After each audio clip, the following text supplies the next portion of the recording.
എനിക്ക് മനസ്സിനൊരു സമാധാനവും ഇല്ല. ഇന്ത്യയിൽ പ്രവർത്തനം തുടങ്ങാനുള്ള നടപടികളുമായി ഇലോൺ മസ്കിന്റെ സ്റ്റാർലിങ്ക് മുന്നോട്ട് 2 മാസങ്ങൾക്കകം പ്രവർത്തനം ആരംഭിക്കും. കഴിഞ്ഞയാഴ്ചയാണ് സ്റ്റാർലിങ്കിന് ടെലികോം വകുപ്പ് പ്രവർത്തന ലൈസൻസ് നൽകിയത്. ഇനി നമ്മൾ എന്ത് ചെയ്യുമല്ലയ്യ. 2021 മുതൽ ഇലോൺ മസ്ക് ഇന്ത്യയിൽ കണ്ണുവച്ചിരിക്കുകയായിരുന്നു. ചുമ്മാ ഞഞ്ഞാ വിളി വേണ്ടെന്ന് പറ പോളേട്ടനോട്. ആരെന്ത് ഫിഗർ വിളിക്കുന്നോ നേരെ ഡബിൾ സമയമില്ല കളയാൻ. എല്ലാത്തിനും അതിന്റേതായ സമയമുണ്ട് ദാസ എന്ന് പറയുന്നത് പോലെ ആ സമയമായത് കഴിഞ്ഞയാഴ്ചയാണ് ടെലികോം ഡിപ്പാർട്ട്മെന്റ് ആ അനുമതി കൊടുത്തത്.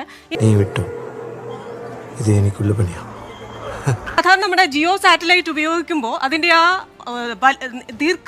അതെന്ന് പറയുന്നത് കൂടുതലാണ്. അതായത് ഭൂമിയിൽ നിന്ന് ഇത്രയും അകലമാണ്, 33,860 കിലോമീറ്റർ അകലം നിന്നാണ് ആ സാറ്റലൈറ്റുകൾ ഈ സിഗ്നൽസ് പിടിച്ചെടുക്കുന്നത്. എന്നാൽ എന്നിട്ട് നമ്മുടെ സ്റ്റാർലിങ്ക് 550 കിലോമീറ്റർ മാത്രം ദൈർഘ്യത്തിലാണ് ഭൂമിയിൽ നിന്ന് ഈ വിവരങ്ങൾ പിടിച്ചെടുക്കുന്നത്. അതുകൊണ്ട് തന്നെ വളരെ വേഗം, അത്രയും ചുറ്റിക്കറങ്ങി ഈ വിവരങ്ങൾ നമ്മുടെ വീടുകളിലേക്ക് എത്തേണ്ട കാര്യമില്ല.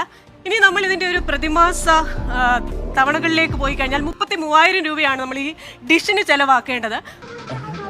പ്രതിമാസ തവണകൾ 3,000 രൂപയാണ്. അത് ചെറിയ റെസിഡൻഷ്യൽ ലൈറ്റ് എന്ന് പറയുന്ന പ്ലാനിന് 3,000 മുതൽ 3,150 രൂപ വരെയാണ്. പൊന്നോ വേണ്ട, എന്നിട്ട് കാശില്ലാന്ന് പറയുമ്പോ താരിക്കിട്ട് തട്ടാനല്ലേ. വേറൊരു പ്ലാനുണ്ട് വലിയ വീടുകൾക്കായിട്ട് 4,000 മുതൽ 4,500 രൂപ വരെയുള്ള സ്റ്റാൻഡേർഡ് റെസിഡൻഷ്യൽ എന്ന പ്ലാനുമുണ്ട്. അപ്പോൾ ഇതാണ് സ്റ്റാർലിങ്ക് സേവനം. അതിന്റെ ഒരു തന്ത്രമായി, ബിസിനസ് തന്ത്രമായിട്ട് ഇലോൺ മസ്ക് ആദ്യത്തെ 1 മാസം സൗജന്യ സേവനം നൽകുന്നുണ്ട്. നമുക്കറിയാം ജിയോയുടെ സൗജന്യ സേവനം നമ്മളൊക്കെ കൈപ്പറ്റുകയും പിന്നീട് ജിയോയിൽ നിന്ന് മാറാൻ പറ്റാതെ വരികയും ചെയ്ത ഒരവസ്ഥ.